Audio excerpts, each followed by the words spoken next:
Programa livre para todas as idades.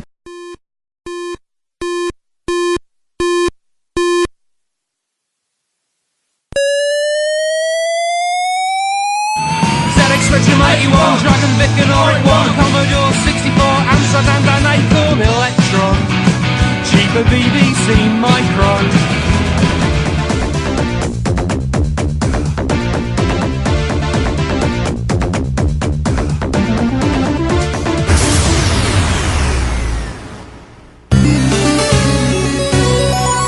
Retrocomputaria, porque velho é o seu PC.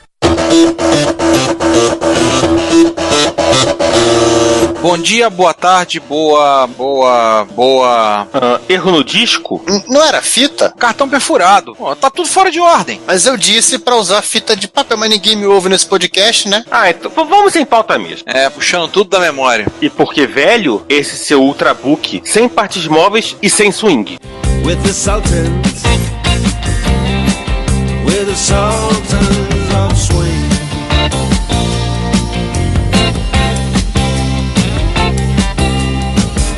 Bom dia, boa tarde, boa noite, bem-vindos a... Ricardo, que temporada é essa mesmo? Pô, sei lá, tem que fazer conta. Nona temporada. É nona? Nona, a gente começou em 2010, estamos em 2018. A primeira temporada foi em 2010. Então é a nona temporada do Retrocomputaria e ainda não pulamos o tubarão? Não, quem gosta de pular tubarão é aquele outro cara, aquele espanhol paraguai que a gente tem aí.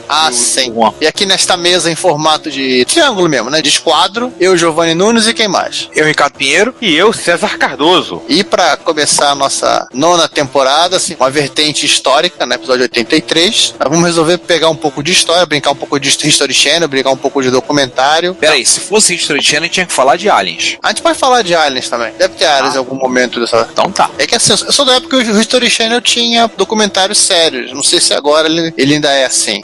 Não, piorou. Não. Vida que segue. Esse é o nosso episódio sobre dispositivos de armazenamento. As pessoas vão chorar lágrimas de sangue, outras chorarão lágrimas de choque.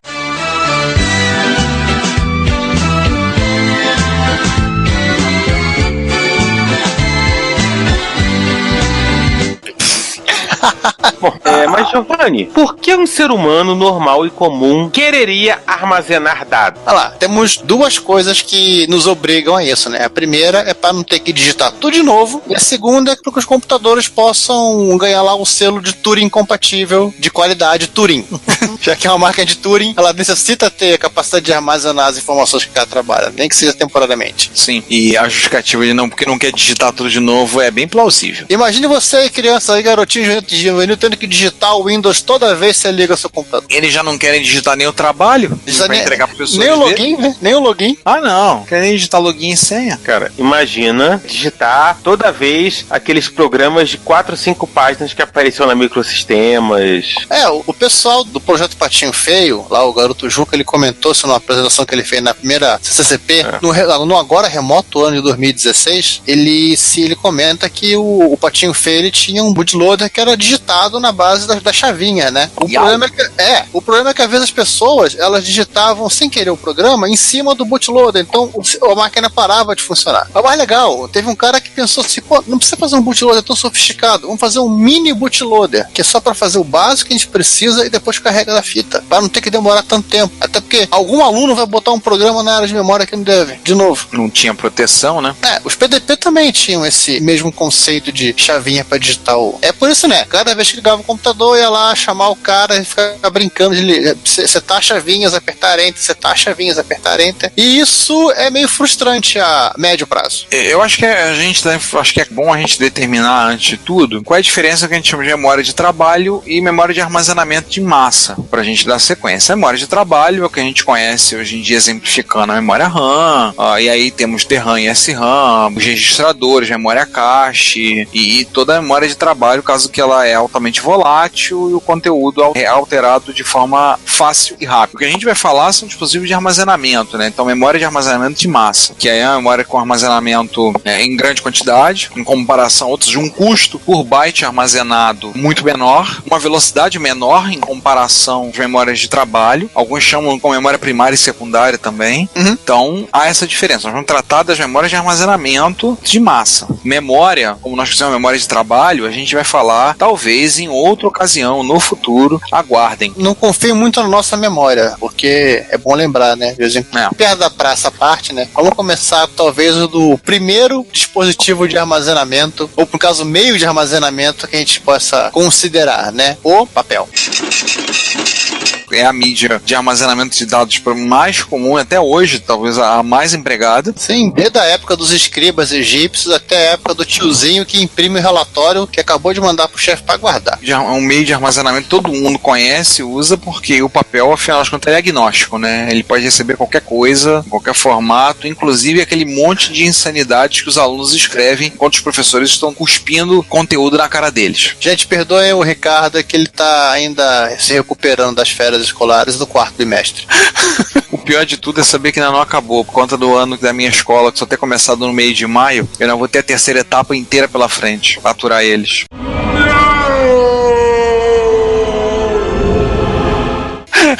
Mas vida que segue. Vamos lá. Durante a pesquisa desse episódio, eu sempre tive a impressão de que o cartão perfurado, ele veio antes da fita de papel perfurado, porque me parece mais lógico que a fita decorre de um processo de automatização de leitura, mas é justamente o contrário. O primeiro dispositivo para armazenar uma informação em papel, para processamento de máquina, não vou falar para processamento de seres humanos, foi criado num tear pelo Basile Bouchon em 1725 e que era basicamente um rolo de papel que tinha furinho no lado para ele poder ser tracionado igual um formulário contínuo de impressora e que tinha buracos onde estava configurado o padrão, seria tecido ou o padrão da trama do tecido, se quiserem que eu pareça menos redundante a minha frase. Só um parênteses, a foto que você colocou no link é uma foto de uma réplica desse tear que está no Museu de Artes e Ofícios de Paris. Eu tirei uma foto desse tear também. Olha, se você trocar pela sua, a gente economiza em vias autorais. Não, é o Wikipedia, você usou a foto, mas eu posso achar a minha aqui. Mas seguindo aí, né, essa fita ela tinha um pequeno problema, porque ela era um rolo gigante, né? Elas eram frágeis, porque era um rolo gigante, eram difíceis de manter. Eu já falei que era um rolo gigante? Oh, yeah! E lá por volta de 1800. Porque é o seguinte, digamos que a fita arrebenta no meio, gente, eu não tinha inventado o Durex ainda. Tem que fazer de novo a fita. Então, assim, em 1801, aí um cara mais conhecido, eu até achei que ele fosse o precursor dessa história, o Joseph-Marie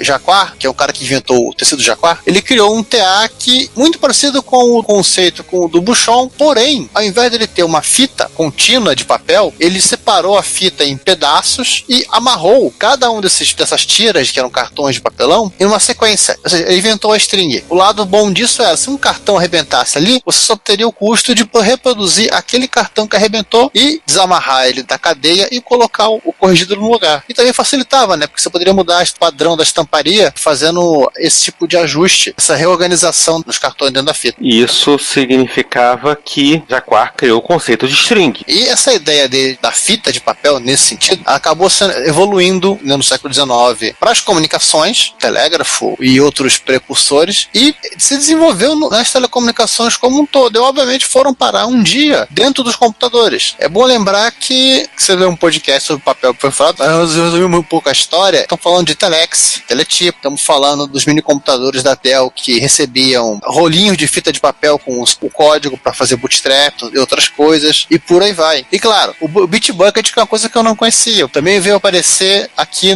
nessa pesquisa. Não o Bitbucket, que é um repositório Git, tá, gente? É o Bitbucket, que era literalmente uma caixa que ficava embaixo da perfuradora de fita, para onde iam os pedacinhos de papel que eram furados pela máquina. Mas peraí, mas esse é um podcast sobre TEAR e sobre Telex e nos microcomputadores. Então, a gente citou isso, agora eu não tô lembrando direito em qual episódio, eu acho que foi, não lembro, tudo bem, não vou lembrar o episódio agora, exato, mas a gente citou isso, que o próprio Altair, ele não tinha um teclado, ele tinha chavinhas, porém você poderia comprar ou um aparelho de teletipo usado, ou um leitor de fita de papel. Se você assistiu Pirata do Vale do Silício, você vai lembrar que as coisas que tá mostrado no filme, que aconteceu de verdade, o pessoal da então Micro-Soft levou rolinhos de papel com o Basic do Altair para demonstrar na MITS. Era a mídia mais prática. Inclusive, o próprio Microsoft Basic, ou Altair Basic, depende de que lado da ação legal você tá, ele foi durante muito tempo vendido como um rolo de fita de papel perfurado. E claro, copiado também como um rolo de fita de papel perfurado. Tem uma situação interessante, o Apple II ele não foi criado pensando-se em usar essa unidade. Em 77 os terminais já estavam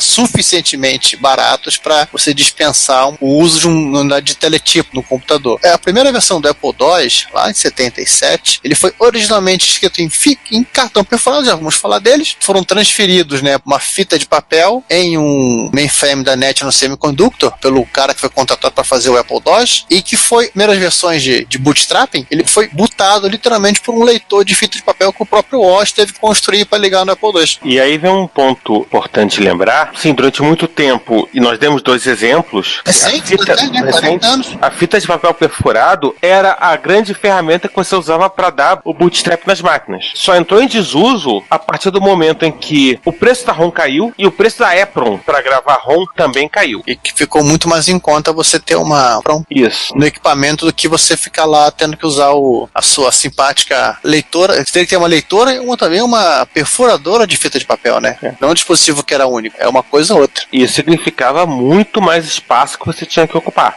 Que os troços eram grandes. Isso. Mas, peraí, falamos em fita, vamos falar em cartão perfurado. Se você quiser ajudar com o sustento financeiro desse podcast, você pode fazê-lo comprando o nosso material, que está à venda no Mercado Livre. O link está no site, no menu superior. Se você preferir fazer uma doação única via PayPal ou PagSeguro, contacte. Dependendo do valor, nós vamos até você para te agradecer pessoalmente. E desde já, o nosso muito obrigado. Vamos voltar um pouquinho. Voltar de volta lá pro Jaguar, lá no século XIX, de novo, né? Agora mais pro finalzinho da primeira metade do século XIX. Seu cartão perfurado, você pode reparar que é um troço já antigo. A fita de 1725 e o cartão de 1801 significa que durante muito tempo pessoas foram olhando aqueles cartões e foram tendo ideias. Um cara que teve uma ideia muito interessante com relação a esse negócio de cartão perfurado foi um sujeito chamado Semen Korsakov, lá no Império Russo. Ele trabalhava, acho que no Ministério da Polícia, que era o termo do Ministério, o local que ele trabalhava, da administração do governo russo, que ele teve uma brilhante ideia, tipo, isso aqui é interessante, eu vou pegar cartõezinhos e vou registrar, tipo, altura, cor da pele, cor dos olhos, e vou armazenar isso, e vou criar um sistema que eu permitisse que eu possa fazer buscas. Então, ou seja, essa brincadeira foi a primeira mostra de utilização de um sistema, de um cartão perfurado para não só armazenar dados, né, a gente estava originalmente no armazenamento de dados dos teares, para armazenar o padrão da tecelagem, mas agora acrescentou uma coisa nova, você poder armazenar o dado e também fazer pesquisa em cima desses dados, e desenvolver equipamentos para isso. Literalmente, podemos assim dizer que ele inventou a tal da informática, com K. Aí aquela brincadeira, russo, né? Do russo informática, do francês informatique. Conceito de estratégia, em grego, estratégia, em latim, estratégia. E o principal, né? E que talvez seja um dos motivos pelo qual os norte-americanos não curtem muito usar o termo informática pra nada, né?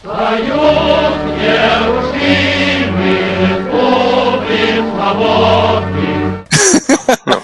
Aliás, nem os ingleses usam o termo informática. Em inglês é muito mais Informática Corporation. Mas enfim, segue o jogo. No ano seguinte, né, ao trabalho do Korsakov, o nosso amigo Charles Babbage, ele, na implementação da máquina analítica, ele colocou 3 unidades de cartões perfurados. A máquina, ela tinha 3 unidades. Seguinte, uma unidade que era para armazenar as operações aritméticas, uma para armazenar constantes numéricas e outros valores que eram importantes ter à mão, e uma terceira que, pelo que eu consegui entender, era um buffer. Ele armazenava valores temporários. Seria tipo uma memória, então? Seria quase uma espécie de memória. Aí, desculpa, gente, eu não vou. Na máquina diferencial, eu não consegui descobrir se tinha cartão perfurado, mas se tinha impressora, devia ter também cartão perfurado. Então, confie na lógica. sintam-se à vontade. Quem conhecer mais da máquina analítica do Babbage pra corrigir a gente nos comentários. Mas enfim, alguns anos mais tarde... 1890, mais ou menos? Um cidadão chamado Hermann Hollerith. O Hermann Bigodão Hollerith tinha um bigodão de hipster, inclusive, hein? Não, todo mundo no final do século XIX tinha bigodão hipster. Ele tinha um farto bigodão hipster. Devia tomar é bigodão. Os hipsters é que recitaram isso. Eu devia tomar cerveja IPA também naquela época. Enfim, mas o Hollerith criou um dispositivo para leitura e processamento de cartões perfurados que foi utilizado no censo dos Estados Unidos de 1890. E se não fala em memória, César, foi um dos primeiros e foi durante em outros anos também foi usado o mesmo sistema. E se não me falha a memória também, o censo anterior tinha sido muito confuso, foram 3 anos de resultados. Que é um problema com países com dimensões grandes, né?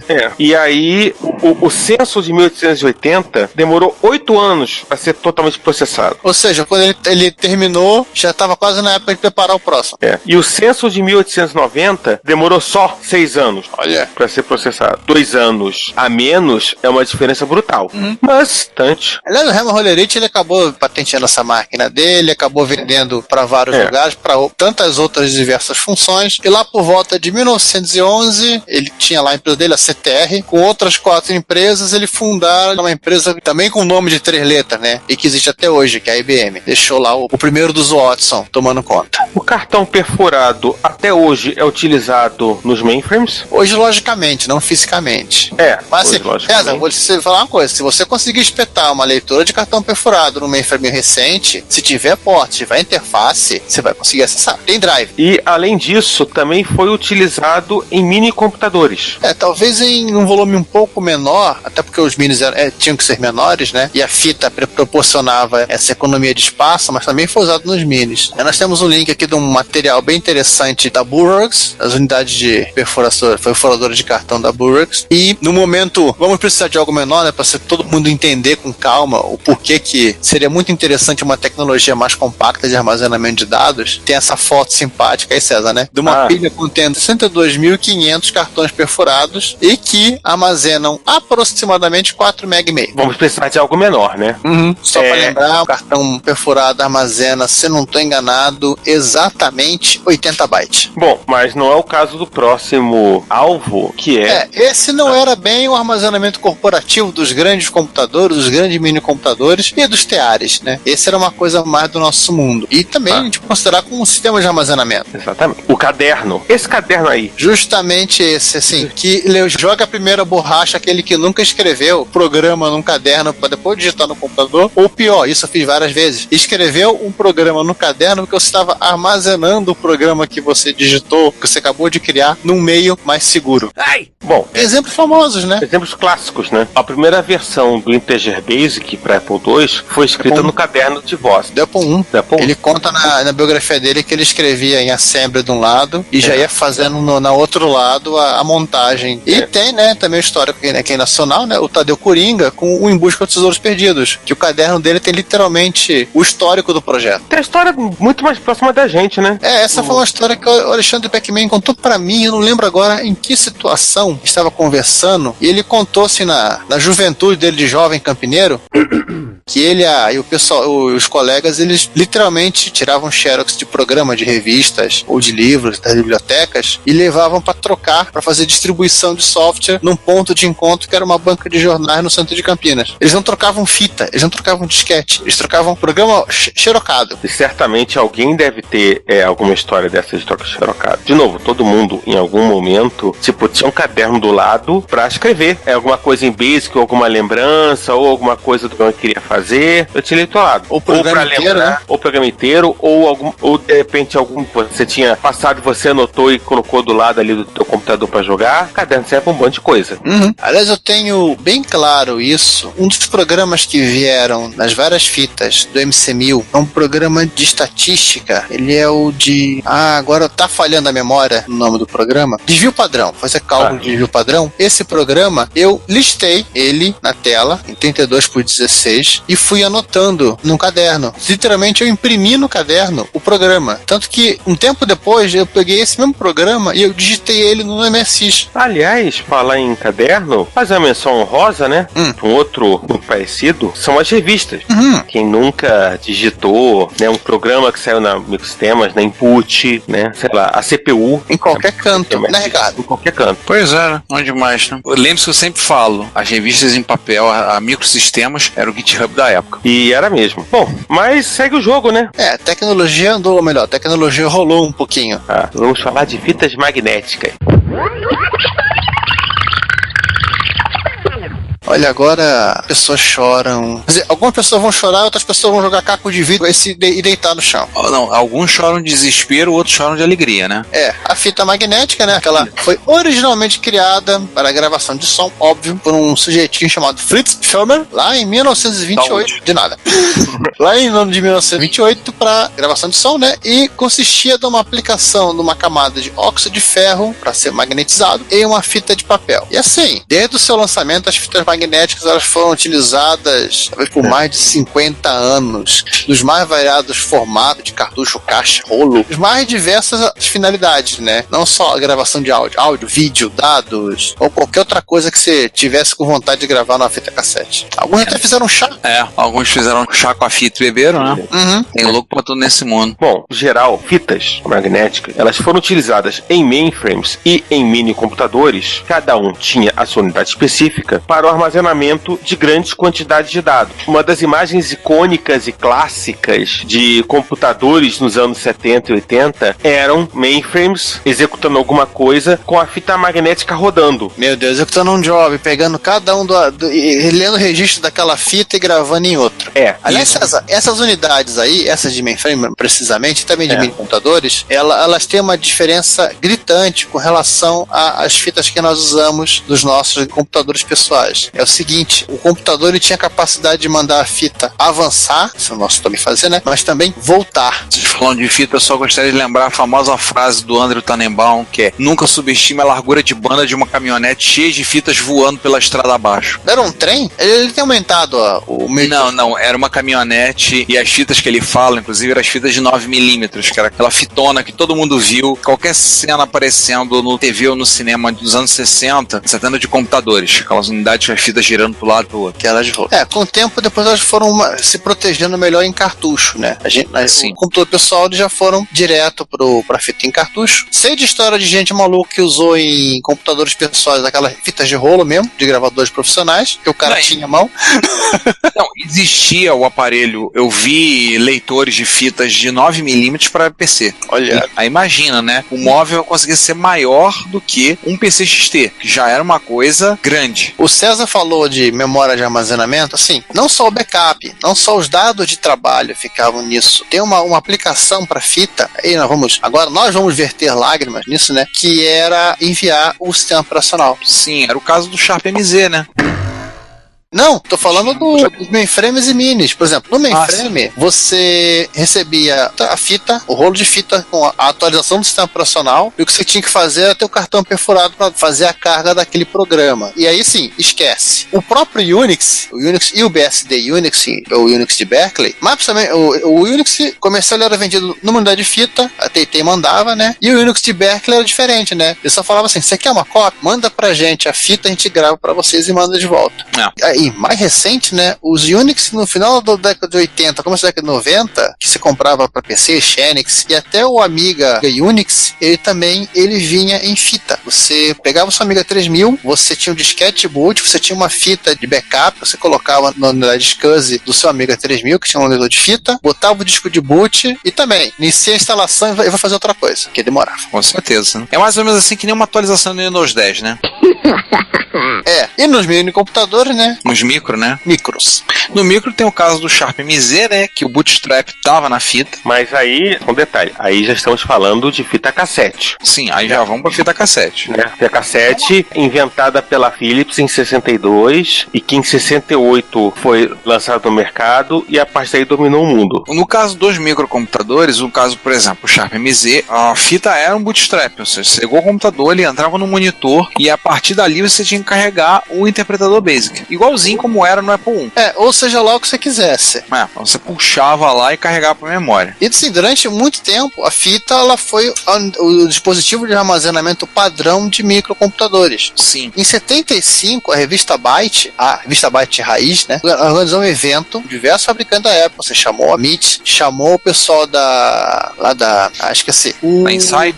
Não, Insight é um pouco depois. O pessoal do PT2, Pacific Technology, se for a memória. E outros fabricantes, seguinte, antes de isso vir uma bagunça, vamos definir algumas coisas? Vamos. E eles definiram lá nesse evento que foi realizado na cidade de Kansas City, no Missouri, um padrão chamado Kansas City Standard. Uau. Você põe um monte de dinheiro pra fazer um padrão, cara, eles vão pegar a primeira coisa que eles lerem. Pois é, né? Deu sorte que não era o pessoal da IBM, né? Senão seria o KCS. Isso. Bom, Esse padrão ele foi, César, ele era um padrão mais sofisticado, alguns fabricantes aderiram a ele, outros não. E aí, pelo fato de ser um padrão de certa maneira sofisticado, alguns diziam, não vamos usar. 2 exemplos clássicos, e como sempre, lembrando que onde houver um padrão, haverá alguém fazendo outro padrão. É o padrão do B. Um deles é o 78, a Tarbell Cassette Interface. Eles pegaram as ideias da Kansas City Standard e fizeram uma outra coisa, mas aí o coitadinho do Lenig, ele tava sozinho, trancado num galpão, tendo que economizar componente, que foi a interface Bitbanger, que ele originalmente desenvolvida pro TRS-80 e posteriormente aplicada no TRS-80 Color, é um exemplo, né? Que era uma interface em que, na verdade, o processador tinha que tomar conta da fita cassete. Ficou barato, você economizou a quantidade de componentes para colocar, porque o resto se fazia por software. Legal, mas acrescentou uma coisa interessante. Essas portas de cassete, depois e até hoje, são utilizadas como portas seriais. E voltando um pouquinho no padrão Kansas City, é o seguinte, teve muito computadorzinho mainstream aí que andou usando o Kansas City, tá? Hoje nega, tá aqui até o nome dos fabricantes. Pessoal da MIT, pessoal da PCM, Popular Electronics, Processor Technology foi, a toda HAL Communications Group, olha. Assim, quem usou? Aí quando usou, no Atom, no BBC, no Electron. A Microbi usou. Lá na Austrália. Sega C3000 usou. Isso aí, gente, a Sony usou os computadorzinhos da Casio. O MSX usou. Isso aí hoje ele posa dizer que não viveu essa vida aí, mas o MSX usou. É a tal da modulação PSK, permitia a velocidade boa da gravação e leitura dos MSX. Isso. Ou seja, você gravava em 1200 baud, 2400 e 1200, em vez do 300, que era o padrão original. Era o padrão sofrível original. O Dick Smith Super 80 usou, diferente do TRS-80, né?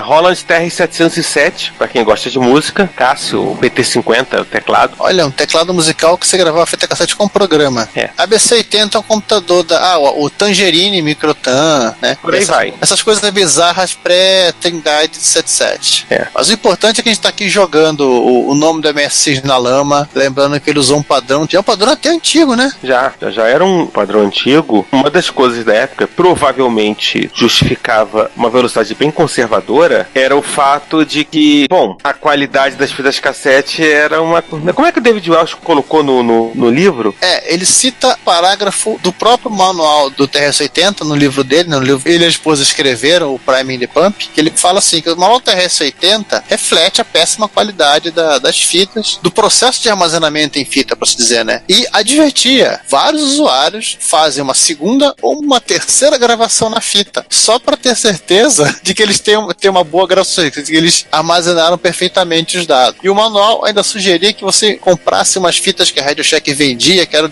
de 10 minutos.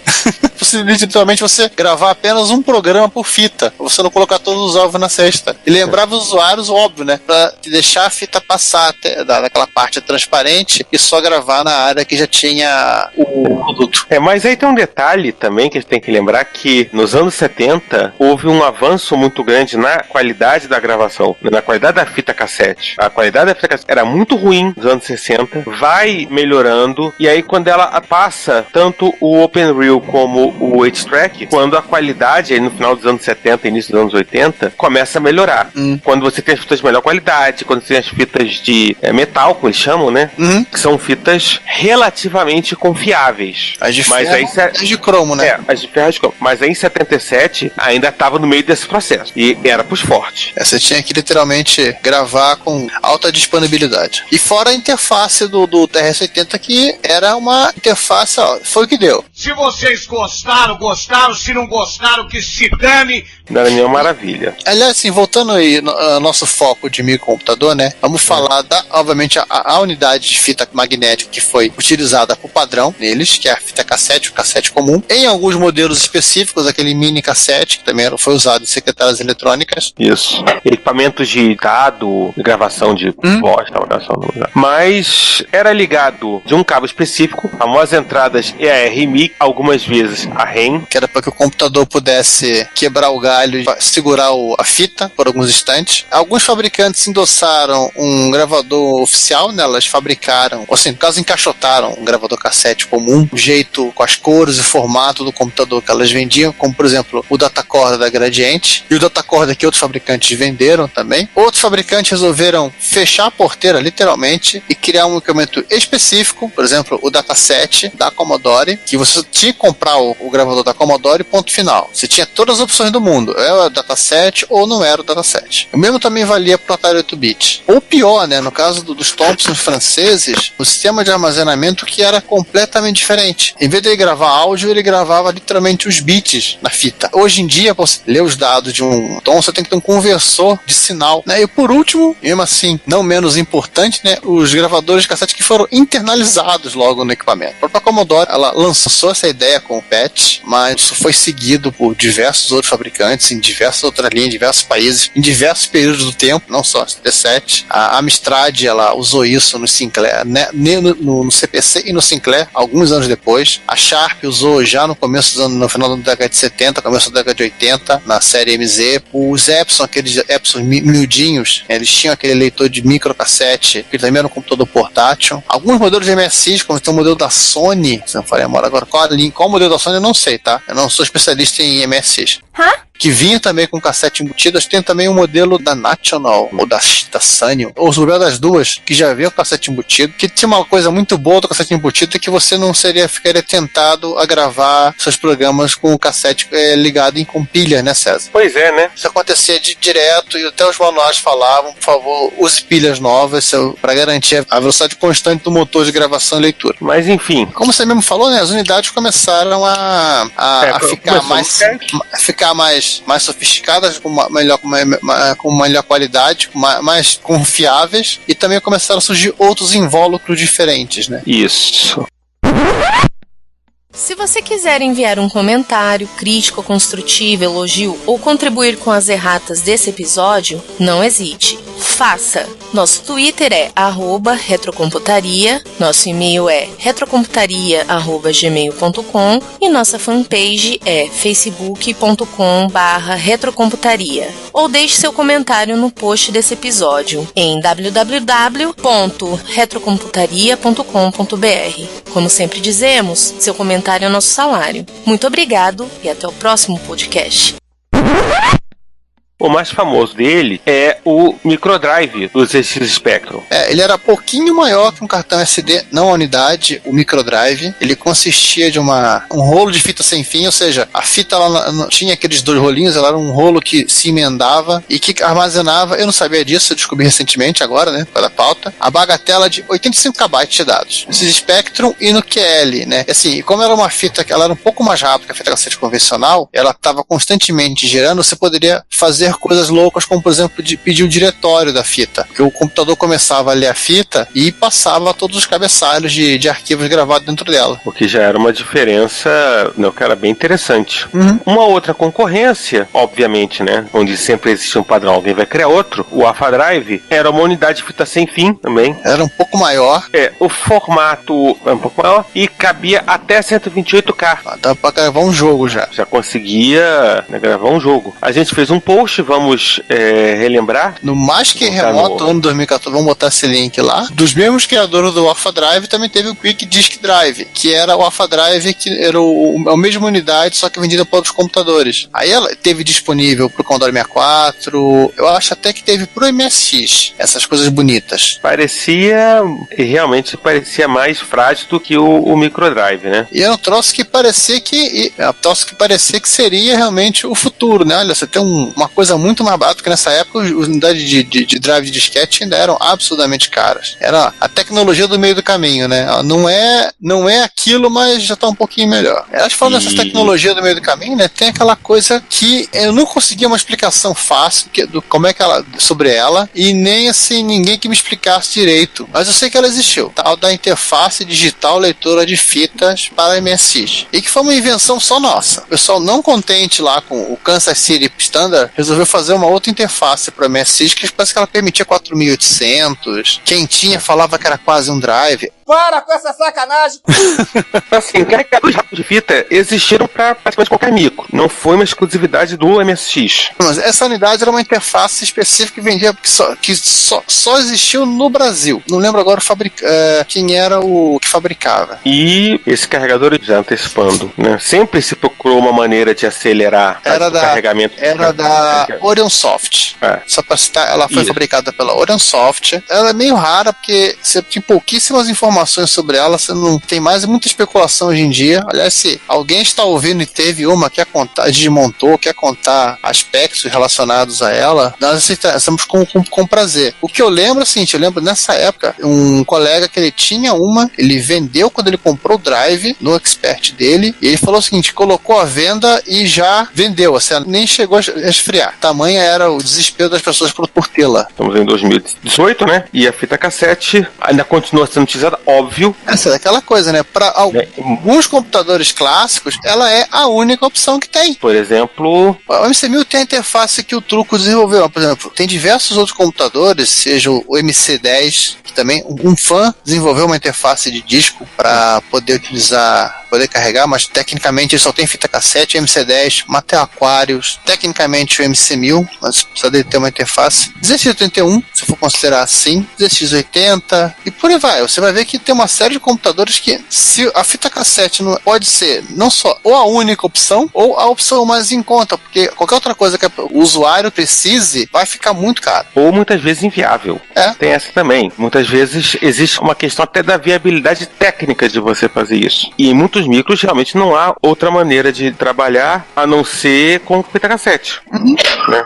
O custo que você vai ter de ter que criar a sua própria interface, o seu próprio padrão, não compensa. Você está processando uma biblioteca, essas coisas todas. E aí você tem que encontrar maneiras de acelerar. Você vai encontrar como? Por exemplo, com carregadores rápidos. Sim, o Cargandolete. Isso. O Cargandolete é do Spectrum. É um software desenvolvido por espanhol. Óbvio, pelo próprio nome, pela própria piada. Mas existem outros carregadores rápidos para Amstrad CPC. Eu acho que até a MSX tem um carregador rápido. Andaram se desenvolvendo. Porque assim, né, César, você citou lá que a fita cassete ainda era um meio de armazenamento pouco confiável. Então, infelizmente, o computador ele tinha que gravar, aí gravava de novo, checava e ficava esperando. Uma vez eu estava ouvindo um podcast que o cara falava que o sujeito estava contando sobre um carregador rápido, acho que o próprio Cargandolete, ele falava que assim, aquilo que o computador mais faz quando está carregando um software de fita cassete é esperar. Porque ele não tem opção, ele tem que ficar na velocidade da fita cassete para isso. E o que são esses carregadores rápidos? O sujeito, o programador, ele sabe que você pode gravar digitalmente, o áudio digital, né, da fita para ser reproduzido por um tocador de música ou por um outro computador. Essa gravação tem alta qualidade. Então assim, literalmente ele, em vez de ler a 1200, 600 pp, 300 ele vai embora. Ele aproveita que o meio é confiável para ler em alta velocidade.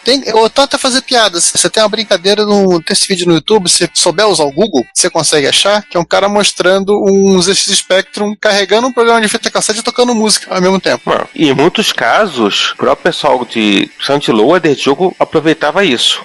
Aproveitar isso a favor. No sentido de que o cara ficava carregando, quando tu tava carregando, ele fazia outra coisa, tocava música, rodava alguma animação, uma coisinha, passando aquelas coisas todas. Eu acho que é da própria Ingsoft aqui no Brasil, que o sujeito tinha um carregador proprietário para fazer a carga dos jogos, que fazia umas brincadeiras desse tipo. E ainda nessa evolução da fita, né, tem aquela brincadeira que é o tapuino. O tapuino é só para Commodore 64. O tapuino também tem um outro cara que é genérico. Agora agora não lembro o nome. Você tem formatos de fita assim. Hoje em dia você não tem só a fita armazenada em Wave ou MP3, crianças. Você tem ela em formato digital, tipo formato TAP, formato PZX do Spectrum. A Amstrad também tem um formato tipo, o MSX também, acho que é o formato CAS, no MSX. É um formato que tem como gravar como áudio, né? E você pode armazenar, eles são bem menores, e você tem tocadores que são baseados em Arduino ou não, em que você pode selecionar no menu, eu quero esse jogo aqui, apertar, digamos, play e download no seu computador, e esse equipamento ele converte para áudio. Então você consegue fazer uma carga do seu software, do seu jogo, via ele. Tu fala em fazer carga via, para quem tem Apple II, o Apple II+, Apple IIe, tem o Apple Game Server Online, que é muito... Quem tem Apple II de verdade não compatível, como é o 2C e o GS, que não tem porta de cassete. Isso, né? Quem tem Apple II de verdade, né? Pode usar o Apple Game Server Online, vamos colocar o link aí nos notes, para carregar jogos da fita cassete, com muitas aspas, carregar da internet. Você pega o seu notebook, o seu computador velho, né? Você espeta o seu computador velho no seu Apple II, você escreve load nele, aperta Enter, você vai no Apple II Game Server Online, escolhe o jogo que você quer, eu quero jogar este cara. Você clica e aguarda o software ser carregado. Bom, se não for memória, ele tem um sistema de carga rápida para agilizar, para você não gastar pulso. E em alguns segundos você tá com o jogo carregado no seu Apple II para você jogar até se enjoar e procurar um novo. Mas vamos parar de falar de cassete. Vamos, chega por agora. Vamos falar de discos magnéticos, discos flexíveis. Bom, o disco magnético, ele foi criado na época que os mainframes andavam sobre a Terra, com um propósito de ser uma forma prática de se armazenar os arquivos necessários para o processo de carregamento do programa inicial, o famoso IPL. É que em mainframe é boot. Isso. Como era usado só para dar o boot, só para rodar o IPL, ou seja, em mainframe, rodar o IPL significa uma vez na vida e outra na morte, bastava só ser mais rápido que a fita magnética ou mais rápido que uma pilha de cartões perfurados. Só isso, não outra coisa. Então assim, o foco do drive de disquete não era ser estupidamente rápido. Não, aí tá falando do disco magnético. Flexível, falando flexível. Magnético. Ah, tá. Não era pra ser estupidamente rápido, era pra ser mais prático do que pilha de cartão perfurado. Ou você vai, pega a fita, sai correndo, manda o cara da operação pegar a fita cai, abre no meio do CPD. Então essa é uma coisa mais fácil. Aliás, né, essas coisas evoluíram dentro do mundo do mainframe. Hoje em dia, o mainframe não dá mais boot, não dá mais IPL por um drive de disquete. Ele dá IPL por um ThinkPad. O drive de disquete evoluiu e se tornou um ThinkPad. Mas assim, eu separei uma fita do meu acervo particular aí, que é uma unidade 3274, 22L, que é do meio da década de 90, se eu não estou enganado. Ela vinha com duas unidades, porque vai que uma dá defeito, duas unidades de 5/4 de 2.4 mega. Olha o sonho pra quem usava disquete 5/4 no MSX. Pois é, né? A gente começou a falar de IBM lá em cima, começou a falar de mainframe no meio desse episódio, vamos voltar pra ela, né? Pois é, agora tá na hora de falar que mais IBM. Belo dia de 55, um engenheiro chamado Alan Shugart foi trabalhar lá. Alan Shugart participou do desenvolvimento do IBM 305 Hamac. Aí, Ricardo, tá vendo? O IBM também tinha só 3 letras e 3 números. A gente conseguiu usar letras também, né?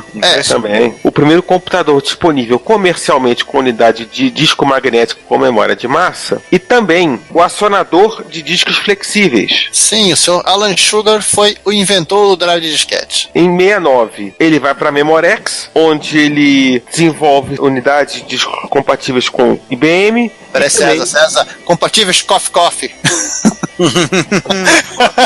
E também unidade de disquete. Em 73, ele funda a Shugart Associates, guarda esse nome, que foi comprada pela Xerox em 78. E virou Shugart com X, né? Isso. Em 79, ele funda a Shugart Technologies, que logo depois é rebatizada de Seagate. Já ouviram falar na Seagate? Então tá. Continua tudo ST, mas tudo bem. Mais fácil, né? Não, agora é o seguinte, hein, César e Ricardo, agora aquele garotinho juvenil descobriu por que todos os HD da Seagate começam com ST. Sugar Technologies. Por que mudou pra Seagate? Isso não há explicação clara, né? Por que virou de Sugar Technologies pra Seagate? No mínimo é pra pra abrir o capital, ele... Não, se eu não me falha a memória, eu acho que a Xerox mandou uma cartinha dizendo que era muito próximo do nome, né, da Sugar Associates. Ou seja, muda esse nome aí. Aí eles cataram a coisa mais fácil, botaram o Portal do Mar, né? Seagate. Não pode ser Sugart, vai ser Seagate. Meu Deus do céu, o carioquismo tá falando forte, hein? O sotaque carioca tá falando forte. A gente já vai falar de interface e tamanho de disquetes antes, mas como é que essa história de disquete aparecer em microcomputador não estava suficiente só lá a fita cassete, lá o interface, o padrão Kansas City e tudo mais? A galera tava de saco cheio, né, de fita cassete, né? O Apple II em particular foi uma máquina que pouquíssimo se usou fita cassete, né? O suporte a fita cassete no Apple II só teve disponível de 1977 até 1982. Na verdade, a venda de software. O software na fita, né? Depois disso, só disquete. Aí, né, essa história começa lá, a gente citou rapidamente no episódio 77, sobre Trindade 77, sobre o Apple II, em 77. O Marco, ele tava de saco cheio da fita. De usar fita, de ter que gravar coisa, carregar com o programa de fita cassete, isso aqui lá. Ele percebeu o seguinte, ó, tem um monte de coisa pra fazer pro Apple II aqui que a gente vai vender, e a essencial, sim, prioridade zero estamos em 77, tá? Segundo semestre. Prioridade zero, Marco chegou, ó, seguinte, cheira a fita cassete, Woz, você vai fazer uma interface de drive de disquete pro Apple II. Isso assina quase acabando em 77. Aliás, para apresentar na Serra de Janeiro. Você faz pra onde? Pra ontem. É o famoso te vira. Fez aquela interface que é o supra-sumo da interface enxuta, né? Acho que ele foi vendo assim, isso aqui eu não entendo para que serve, tira. Não entendo para que serve, tira. Por aí vai. Ou seja, não foi só o Bill Hudge que teve um final de ano de bosta por conta do chefe na época do Commodore C28. O Woz também teve final de ano de bosta por conta do Mácula. É verdade. Aliás, sim, tem o pessoal do Brutal Deluxe e outros sites, mas o Brutal Deluxe acaba sendo mais conhecido nesse tópico. Eles têm uma coleção bem interessante de software de Apple II em fita cassete que eles têm catalogado. Podemos até deixar o link aí para quem quiser se divertir. Se alguém tiver coragem de usar fita cassete, né, no Apple II. É só ter um Apple II, um Apple II Plus e um Apple IIe, que tem porta de fita cassete. Se tiver um 2C Plus, o GS, que são só compatíveis, não tem, esquece. Só compatíveis, né? Mas vamos falar das interfaces. Sim. Bom, a primeira, na verdade, é a famosa Flop Disk Controller, controlador de discos flexíveis, que é, na prática, assim, em geral, um circuito integrado, que ele diz pro computador, olha, você só vai precisar saber o que é trilha e setor. O resto, eu me viro com a unidade de disco. Eu dirijo o drive. O resto é comigo, né? O resto é comigo. A maioria dos computadores trabalha com esse conceito. Até mesmo para os controladores de HD, né? Controlador de HD, na verdade, se for padrão IDE, a gente vai falar daqui a pouco, o controlador está no HD. A interface IDE, ela é só uma ponte. Mas, enquanto isso, na Apple... O resultado do fim de ano de bosta que o Wozniak teve resultou na Disk 2, né? Que é basicamente uma solução voz pro problema. Ele comentou pro Marco assim, eu não sei nada de como isso funciona. Eu li alguns documentos, eu vi que o troço é complicado, não sei quem, sei que lá. Aí o Oz, ele até cita isso na biografia dele, né? Ele resolveu fazer o que coube a ele. Ele simplesmente saiu tirando tudo que não precisava. E aí, basicamente, ele fez uma ponte para fazer acesso direto, né? Sim, o meu 502 dirige o drive. É o sonho de algumas pessoas na nossa época lá de MSX que adoravam fazer isso, acesso direto ao drive. Aliás, assim, ele tem outros projetos até que ele desenvolveu na Apple posteriormente que complicou pra caramba, assim, a troca de disquetes entre plataformas, entre Mac e PC. Disquete, tecnicamente você tem o disco, né? Conforme você vai se afastando do centro, ele vai aumentando a área. O Oz, ele conseguiu fazer um sistema em que ele conseguia aproveitar melhor o disco. O motor de passo dos drives é variável. Então você conseguiria melhorar o uso da ocupação da mídia. Tanto que o Apple II, ele consegue botar 800K num disquete 3,5. De 720 pulou para 800, né? É 880, né? 880, até mais que o Amiga, 880. né? 800 é o Amiga. Pensava que o Amiga era 880. Isso também depende do sistema de arquivos, né? Na época do DOS 3.3 é quase nenhum. Acho que quem não tem sistema de arquivo, tecnicamente, é o Commodore 64, mas ainda vamos falar sobre isso. A Disk 2, ela evoluiu para uma outra coisa chamada Smart Port. Ela foi introduzida no Apple IIc, foi herdada via interface externa para o Apple IIe e embutida também no GS. Ela é uma coisa assim mais sofisticada do que uma interface da propriamente dita, que você espetava 2 drives. Acho que você pode colocar até 8 unidades. Nossa. Não necessariamente esse disquete 5/4, disquete 3,5 e até mesmo discos rígidos eram espetados nessa mesma interface. A inteligência, né, era um protocolo de comunicação, a inteligência ficava nas unidades. Ela fazia mais a ponte, né? É uma coisa que você falou da IDE, né? Quem tava com a controladora fica no disco, era a mesma ideia. E aí, mas para nossa alegria, Ricardo, você quer colocar aqueles garotinhos cantando pra nossa alegria aqui? Não, né? É caso se pensar. Acho que eu tenho. Também temos outros formatos malucos e formas malucas de se espetar drive de disquete nos computadores. O primeiro, porque, obviamente, o PET é um dos primeiros microcomputadores a ter ser lançado, então ele teve esse cara, então ele foi o primeiro. Que é, caso, a interface IE488. I3E488, né? Que é um barramento de dados de 8 bits, foi desenvolvido na década de 60 pela HP, para que equipamentos eletrônicos conversassem uns com os outros. O padrão é serial, não é? Eu não sei, acho que ele é paralelo. E aí acabou sendo usado nos Commodore PET, no CBM2, né? É, porque tava lá, tá funcionando, já tem drive no mercado, a gente não precisa mandar fazer, e por aí vai. Jack Tramiel, né? Não, na época também era o que tinha, né? É uma tecnologia madura. É tão madura que apodrecer e cai no pé, né? Ai, caramba! Eu acho que até recentemente isso daí era utilizado. Nossa. Pior do que isso, só a serial RS-232, né? É, ela é quase prima, né? Verdade. Viva Estado Retro, computaria.